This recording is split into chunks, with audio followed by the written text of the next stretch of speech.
సంవత్సరాల తరబడి ఎన్ని మందులు వాడినా మీ మోకాల నొప్పులు తగ్గట్లేదా? ప్రాణ పెయిన్ క్లినిక్ లో అత్యాధునిక చికిత్స. Breaking news. జపాన్ లో భారీ భూకంపం. రిక్టర్ స్కేలుపై 7.1గా తీవ్రత నమోదు. ఇళ్ళు ఆఫీసుల నుంచి జనాలు పరుగులు. కంపించిన పెద్ద పెద్ద భవనాలు. సునామీ హెచ్చరికలు జారీ చేసిన ప్రభుత్వం.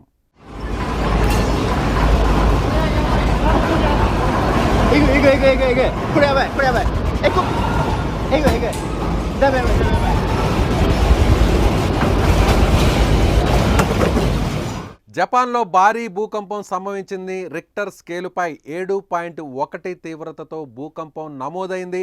25 కిలోమీటర్ల లోతులో భూకంపం కేంద్రం ఉన్నట్లు అధికారులు తెలిపారు. నైరుతి దీవులైన క్యూషు, షికోకోను ఇది వణికించింది. దీని దాటికి పెద్ద పెద్ద భవనాలు కంపించిపోయాయి. దీంతో అక్కడి ప్రభుత్వం ఆ దేశంలోని నైరుతి ప్రాంతానికి సునామీ హెచ్చరికలను జారీ చేసింది. ఈ హఠాత్ పరిణామానికి ఒక్కసారిగా ప్రజలు భయాందోళన చెందారు. ఇళ్ళు ఆఫీసుల నుంచి బయటకు పరుగులు తీశారు. ఈ ఘటనలో ప్రాణ ఆస్తి నష్టానికి సంబంధించిన వివరాలు ఇంకా తెలియాల్సి ఉంది. భారీ భూకంపం సంభవించడంతో జపాన్లోని నైరుతి ప్రాంతంతో పాటు వివిధ పట్టణాలు, గ్రామాలకు అధికారులు సునామీ హెచ్చరికలు జారీ చేశారు. మియాజాకి, కగోషిమా, ఎహిమ్ ప్రిఫెక్చర్, కోచి, ఒయిటా ప్రజలు అప్రమత్తంగా ఉండాలని సూచించారు. మియాజాకి ప్రిఫెక్చర్లో 25 సెంటీమీటర్ల ఎత్తుమేర సముద్రపు అలలు ఎగిసిపడుతున్నాయి. 7.1 తీవ్రత భూకంపం పరిణామాలను అధికారులు అంచనా వేస్తున్నారు.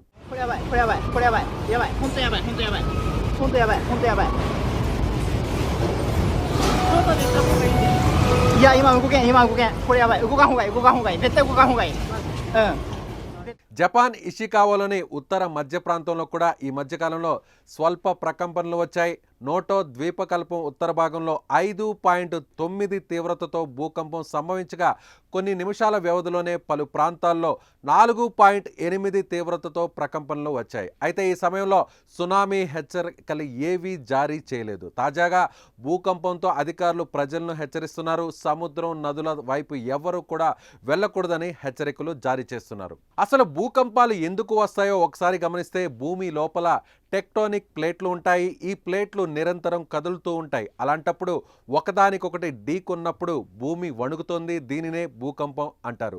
భూకంపాలను కొలవడానికి రిక్టర్ స్కేల్ ఉపయోగపడుతుంది. దీన్నే రిక్టర్ మ్యాగ్నిట్యూడ్ స్కేల్ అంటారు.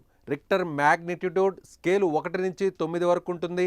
భూకంపం తీవ్రత దాని కేంద్రం నుంచి, అంటే భూకంపం కేంద్రం నుంచి కొలుస్తారు.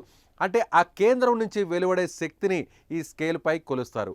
రిక్టర్ స్కేలుపై 1 అంటే తీవ్రత తక్కువ స్థాయిలో ఉందని, 9 అంటే అత్యధికంగా ఉందని. దీన్ని బట్టి విధ్వంసం ఏ స్థాయిలో ఉంటుందో అధికారులు లెక్కలు వేస్తారు. రిక్టర్ స్కేలుపై తీవ్రత 7గా ఉంటే దాని చుట్టూ 40 కిలోమీటర్ల సర్కిల్లో బలమైన కంపాలు వస్తాయి. ఇప్పుడు జపాన్లో అదే పరిస్థితి. ఎందుకంటే రిక్టర్ స్కేలుపై 7.1గా నమోదైంది కనుకనే సునామీ హెచ్చరికలు జారీ చేసినట్లు తెలుస్తోంది. 이거. 그래 봐. 에이, 그. 이거.